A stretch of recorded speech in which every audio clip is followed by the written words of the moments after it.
기업 프로파일은 리포트에 자세히 나와 있으므로 리포트를 참고해 주시면 감사하겠습니다. 바로 기업 분석으로 넘어가서는 삼성 SDI는 크게 에너지 솔루션과 전자재료로 사업 부문을 나눌 수 있습니다.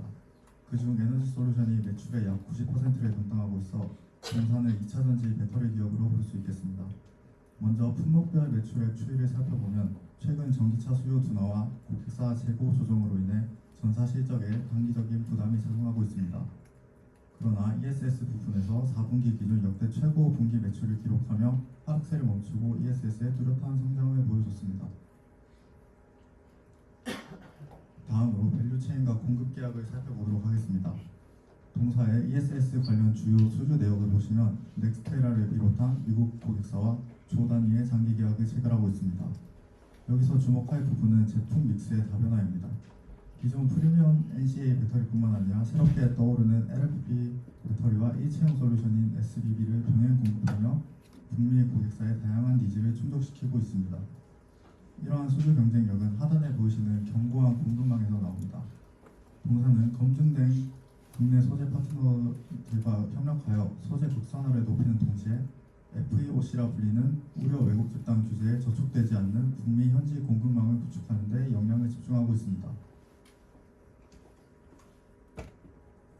동사는 전기차 시장의 둔화 우려 속에도 R&D 투자를 매년 증가시키고 있으며 특히 24년도에는 6.6조 원의 대규모 KPX 투자를 단행하였습니다.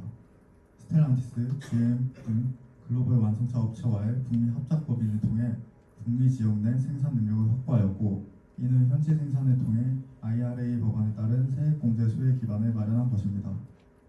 동사의 생산 실적을 보시면 24년 하반기부터 전기차 캐즘 여파로 가동률이 40% 아래로 하락했지만 25년 2분기부터 ESS 수요 증가와 신규 라인 가동으로 50%를 웃돌며 회복 국면에 진입하였습니다. 다음으로 산업 분석으로 넘어가서 글로벌 전력 소비 전망 차트를 보시면 과거 20여 년간 성장하던 전력 수요에 비해 앞으로 20년은 연평균 0.5%포인트씩 추가적으로 증가하여 성장할 것으로 전망됩니다. 이에 2050년에는 현재 2.5배 수준인 64TWh에 달할 것으로 예상되며 이러한 수요 증가의 핵심 원인은 산업과 데이터 센터에서 비롯되는 것입니다. 문제는 공급 인프라인데 결국 이 한계를 극복할 방법은 에너지 저장 장치, 즉 ESS입니다. 결론적으로 과거의 배터리는 단순히 전기차에 들어가는 자동차 부품이었다면 이제는 전력난을 해결하는 필수 인프라로 제정이 되는 국면입니다. 다음은 글로벌 전기차 산업의 시황입니다. 결론부터 말씀드리면 현재 EV 시장은 초기 급성장기를 지나 본격적인 캐즘 국면에 진입했다고 볼 수 있습니다. 전 세계 전기차 연간 성장률이 지속적으로 하락하며 역성장까지 우려되는 상황입니다. 또한 세계 판매량의 60% 이상이 중국 내수에 편중된 모습은 이미 중국 내에서 전기차 침투율이 높아 성장의 한계점에 다다랐다고 평가할 수 있습니다. 여기에 다음 성장 동력이 되어야 할 유럽과 미국 시장마저 보조금 사건과 정책 불확실성으로 정체되며 글로벌 전기차 산업 전체가 성장 절벽에 진입해 있습니다. 이번엔 ESS 산업에 대해 말씀드리겠습니다. 우선 ESS는 잉여 전력의 저장에 필요한 시점에 이용할 수 있게 하는 시스템을 말합니다. 최근 전력 수요가 급증하고 있는데 이에 따라 주요 에너지 기관들은 앞으로 늘어나는 전력 수요의 약 90%를 신재생 에너지가 담당할 것으로 전망하고 있습니다.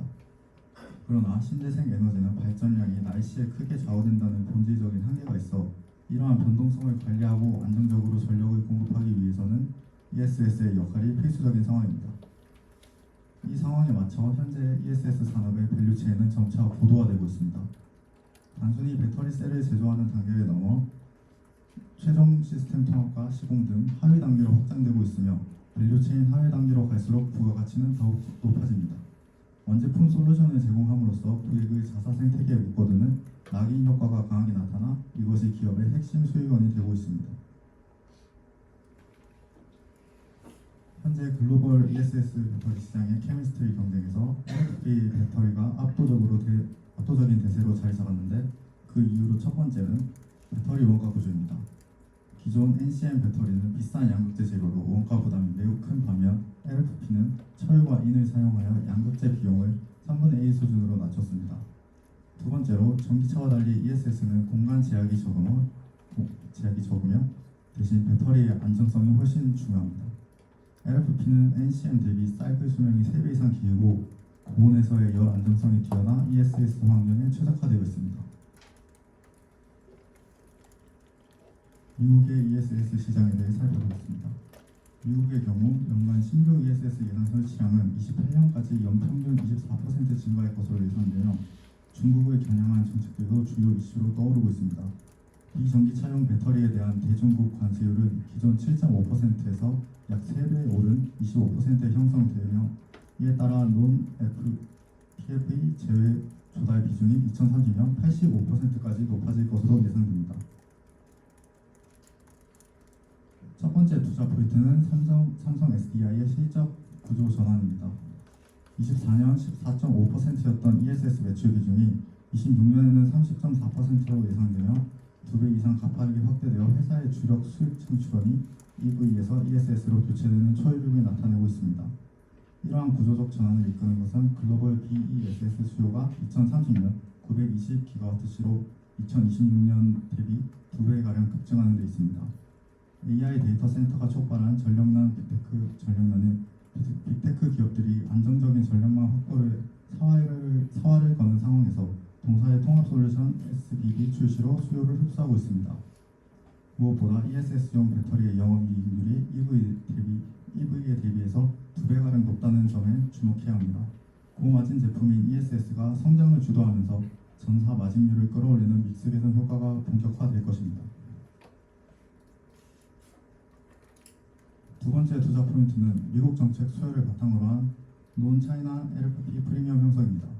미국 ESS 시장은 유럽과 다르게 단순히 누가 더 저렴하게 만드느냐의 경쟁이 아니라 OBBBA 규제 등 우려 외국 집단을 배제하는 정책적 안정성이 수주의 최우선 가치로 재편되었습니다.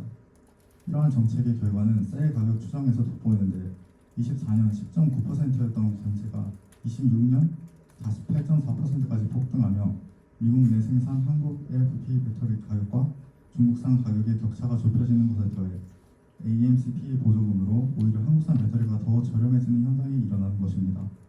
결론적으로 동사는 현지 생산을 통해 탈중국 대안으로 부상하였으며 가격 경쟁력과 프리미엄 제품력을 동시에 달성하였습니다.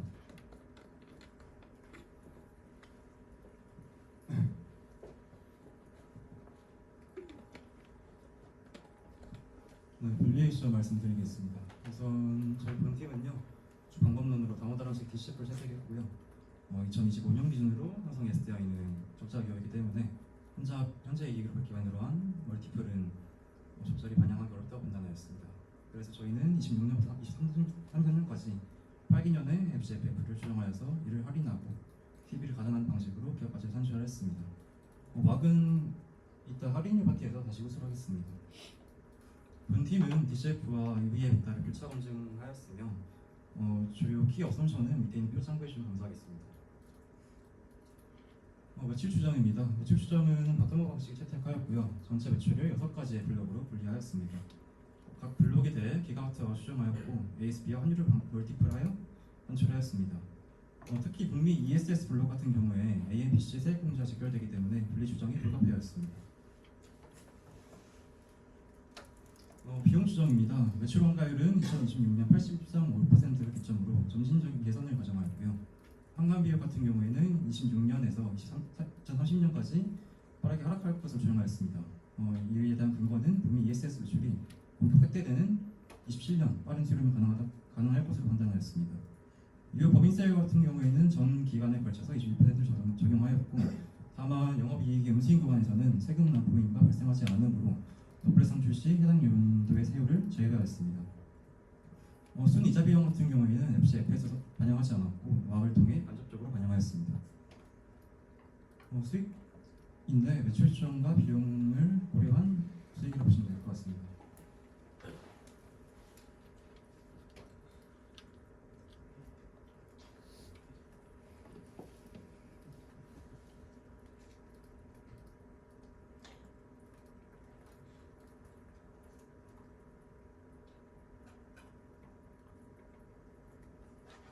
네, FCFF입니다.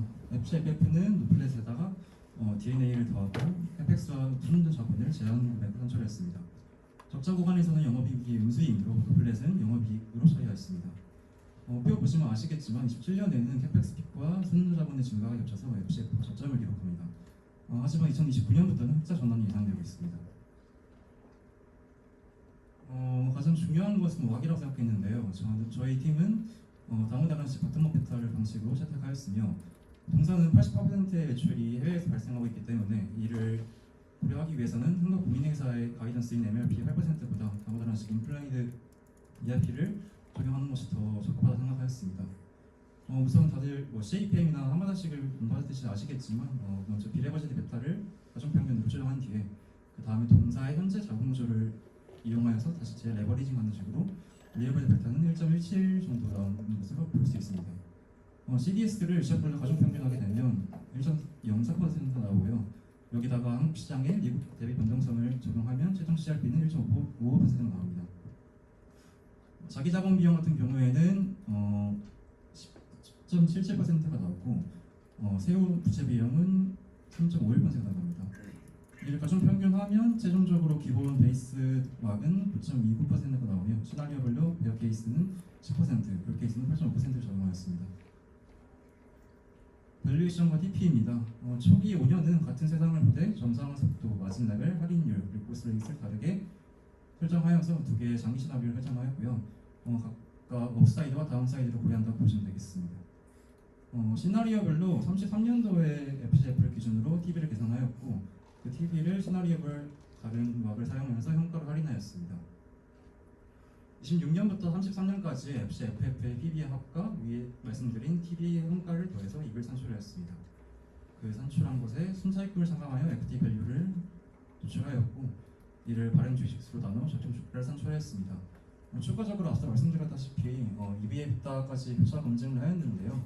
2028년보다는 정상화가 좀 어느 정도 진행된 다음에 30년에 EBITDA를 적용하였으며 이를 TP밴드가 비교한 결과 DCF 표 케이스 58만 원은 약 12배 월티표에 해당하면서 역사적 피어밴드와 부합한 수준을 볼 수 있습니다.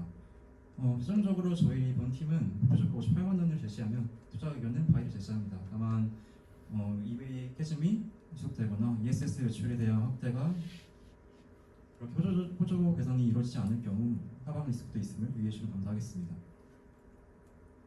이상으로 발표 마치겠습니다.